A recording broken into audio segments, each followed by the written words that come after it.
dit, je vais vous présenter deux poètes qui portent le même prénom.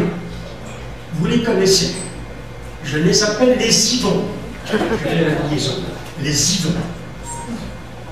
Plus tard, vous les reconnaîtrez très rapidement. Le premier Yvon est évidemment un spécialiste de la poésie urbaine et bien québécoise. Mesdames, Mesdemoiselles, Messieurs, accueillons chaleureusement Yvon d'Anjou.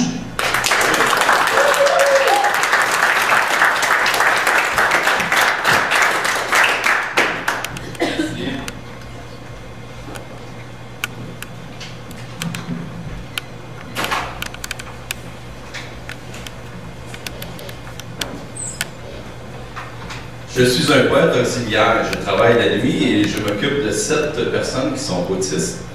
Et parfois, j'ai des breaks durant la nuit et j'en profite pour l'écrire. Et j'ai pensé à ce texte-là, je l'ai écrit cette nuit. Et je vous le partage. Quelle horreur! Tu te lèves de bonne heure et foule de bonne humeur le matin. Tu descends te faire un petit café à la cuisinette après un stop dépôt à la salle de bain. Tu chantes ton air de petit bonhomme de chemin, super confort dans tes chaussettes de Fantex et ton petit dessous léger fait en spandex. Là, tu pars en te scratchant le paquet pour un autre arrêt, ramasser ton journal dans la fente de la porte du portique, et d'un coup sec, te retourner de bord, paf! Elle est là, drette d'en face, qui te gassette comme un jouet revolver avec des balles de plastique. La coloc, dans sa jaquette de flanellette. Elle travaille pas, elle boit ton café, elle lit ton journal, elle fouille tes lettres et papiers, elle trie ton courrier, remplit ton cendrier. Elle check tes courriels, elle prend tes oreilles. Elle fait jamais la vaisselle, elle utilise ton sel, spam à outrance comme un poluriel. Elle écoute tes messages sur ton répondeur. Elle mange tes restes de poutine. Elle essaie sur le bord de la cuisine. Avec le cordon du cœur qui lui traîne dans la marde, elle utilise ton tube d'antiflogestine. Elle t'emprunte ta pâte à dents puis ton beurre. La coloc. Elle lave pas le bain, ni ne se dégrotte les selles de la cuvette de toilette. Elle utilise tes pics jaunes de plastique pour streamer des aisselles. Elle te raconte toutes ses maladies, ses déboires et soucis de grande victimologie. Toutes les raisons pour lesquelles elle n'a obtenu qu'un bac dans la vie. Un bac à recyclage en plus. Asti. Elle ne connaît que la théorie du moindre effort. La récup, c'est pas son fort. Elle est folle, comme la voisine. Mais malheureusement, elle vit dans le même espace que toi. La colocation est une bactérie mangeuse de chair. Ça grimpe, ça gruge, ça exaspère. Ça t'ampute l'orgasme des gros soirs frettes d'hiver. Oh oui, aussi, elle te regarde chatter avec Miss Volupté. Pas moyen de se cacher. Pour se branler devant la télé, la coloc est assise dans ton lazy boy en train de se câliner avec la manette de télé en regardant tes magazines pop sexy glazés préférés. Puis là, paf! Elle te regarde, puis elle te dit « Viens ici, mon petit minou. » Là, tu commences à l'aimer en vierge, puis comme un fou. La coloc qui te tape sur les nerfs, elle se traîne tout partout. Un coloc ou une coloc, c'est le cas de le dire, c'est tout le temps d'un genre. Merci. C'est ce que je fais de l'année. Je médite sur mes anciennes colocs la nuit. Première lueur du jour. Un murmure s'élance entre le sucrier et mon café. La napkin absorbe mon regard silencieux. Tout Montréal, au fond de ma cuillère, vient de transporter son humeur de café dans la soucoupe de ma tasse matinée. Arôme de filtre répandu dans l'aube, à peine écoulé. Le silex se vide peu à peu jusqu'au rebord de mes yeux.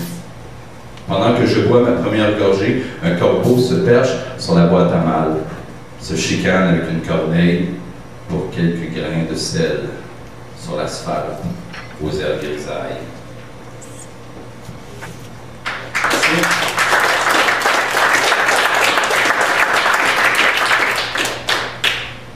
celui-là, c'est un poème particulier. L'arbre du jardin. Après un film de Francis Ford Coppola, incapable de jouer au macho copulent, t'étais toujours pas là.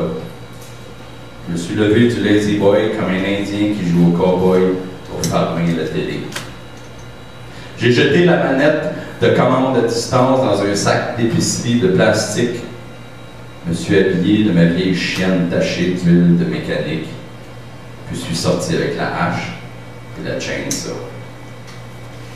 J'ai coupé l'arbre de notre jardin en série de petits rondins comme une bonne corde de bois taillé pour se réchauffer. Puis j'ai entré le bois dans la maison, au beau milieu du salon. Je me suis débouchonné une Champlain Porter. J'ai crissé le capuchon dans le tapon, puis avec ton journal personnel et privé, j'ai allumé le feu de camp avec ta lingerie de fine dentelle. Hot Sexy Fire Starter, Firecracker. Puis j'ai incendié la maison. J'ai regardé notre demeure brûlée. Il y avait des signaux de fumée qui faisaient du code morse au-dessus de la cheminée. En disant « Bye bye fucking home, sweet fucking home ». Au-dessus du village de White Picket Fence, on voyait toute la platante nous boucaner la face. Le bardeau toussait avec véhémence des morceaux de tes mensonges et tromperies en crachats incandescents. On aurait dit de la broderie magma de volcan.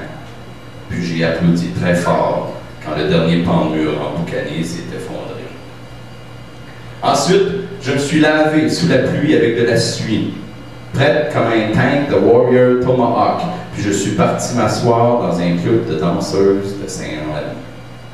Les clients parlaient du scandale des salons de massage. « Oh, quelle saloperie de massothérapie, dit la femme de Gaston, le gars de la maçonnerie. »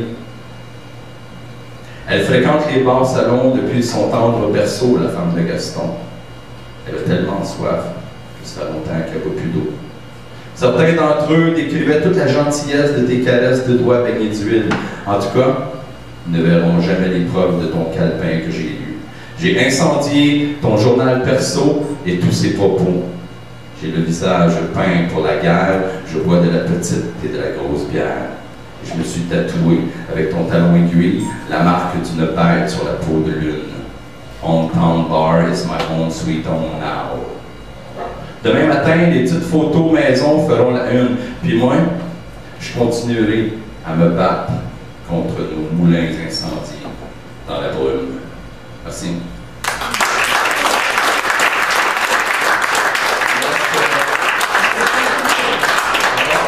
Reste en dernier. OK. Un dernier. Un petit peu. On va faire un peu, là. Oui, OK. Une exception. Couper une page. C'est mieux. On va couper une page. On va pas cette page. Non, non, non. Il y en a juste 7. 2 pages, c'est correct. Oui, fais-tu voir la page comme ils vont gentils. Dans la pellicule miroitante de la surface de ma vision, un tatou dans la prunelle de mon iris aveuglé. Un tatou dans l'œil du tigre, les soirs de pleine lune arrogante. Un tatou dans l'œil du dragon ensoleillé. Un tatou dans la dévastation de l'hiver nucléaire. Un tatou dans l'œil du cyclone qui dévierge les forêts. Et le papier de mes livres inachevés. Mon œil écorché de te revoir assise sur le balcon dans la chemise de ton amant et revivre dans la bobine de ma douleur constante, de mes émotions gavées de tes coupilles, l'œil graffiné par l'aiguille de ces talons qui rentrent tard. L'œil fermé sur tes menteries à toutes mes attentes de nuit. L'œil des phares du taxi quand tu arrives blessé du parfum de tes excès. L'œil dans ma gorge rauque qui se gargarise de plaies comme un moton qui encrasse mes cordes vocales. Mon œil de Joconde violé sous tous les toits du monde. L'œil lacanien de la scrutation du langage, subconscient et codé de mythomanie. L'œil de la profondeur des dunes, de la tête stalactique de Néligan, l'œil du tunnel Hippolyte Lafontaine, l'œil du trou de balle dans le troisième œil de la meurtrière sculptée dans le visage de l'Occident. l'œil du retour néandertal de la préhistoire de haine, l'œil d'un sextant coincé dans un bateau de cristal névrose, l'œil de mes outils silencieux qui dorment parmi tout l'équipement de l'industrie, l'œil AK-47 de Monica la mitraille, l'œil dantesque de Richard Blast la canaille, l'œil nerveusement patché de Mom Boucher, l'œil délicat de Juliette Huot, l'œil cultivé et hargneux de Lise Payette, l'œil sexy de la tannante Shirley Theroux, l'œil phénoménal de Godbout, l'œil vif de Félix Leclerc, Phoenix Leclerc, l'œil cochon et exotique de Danny Laferrière, l'œil de notre ribouledingue tranquille, l'œil du verbe soigner le sol et gobelet, Bobino, Télécino, Télévision Révolution, l'œil du prêtre biblique ancien et Nouveau Testament, Caïn, Judas, œil malfrat, œil apostat, œil meurtrier sanguinaire de notre cendrier de clope, l'œil du rocher percé qui cherche son Atlantide. L'œil de la voûte de nos clochers aveuglés par le soleil de la modernité, l'œil clignotant de nos histoires anciennes, l'œil de grand-papa dans la grange, sous la jupe de nos blondes, l'œil de notre meilleur chum dans la brassière de notre femme, l'œil du désir qui dévore comme une flamme les fleurs du jardin à côté, l'œil du guichet automatique, l'œil de la canne du métro, du hacker qui vous vise la mise en portefeuille de vos finances sous déficit rouge et zéro, cet œil de pirate bureaucratiquement gouvernemental, l'œil du plus fin, l'œil du plus sot, l'œil de toutes sortes d'autres idiots, l'œil du quadrilatère de la cam urbaine de Montréal, l'œil de la surveillance cérébrale de tous les Émiles et les Gamelins, l'œil du carré rouge destin, l'œil du spectacle qui veut bander sur des images de voyeurisme sensationnel, l'œil du pervers ici en arrière dans la ruelle, l'œil de la poésie qui mange les vers par les strophes, l'œil de l'écrivain qui déconstruit la pudeur stricte des Alexandrins, l'œil de votre cœur dans votre calepin. Merci.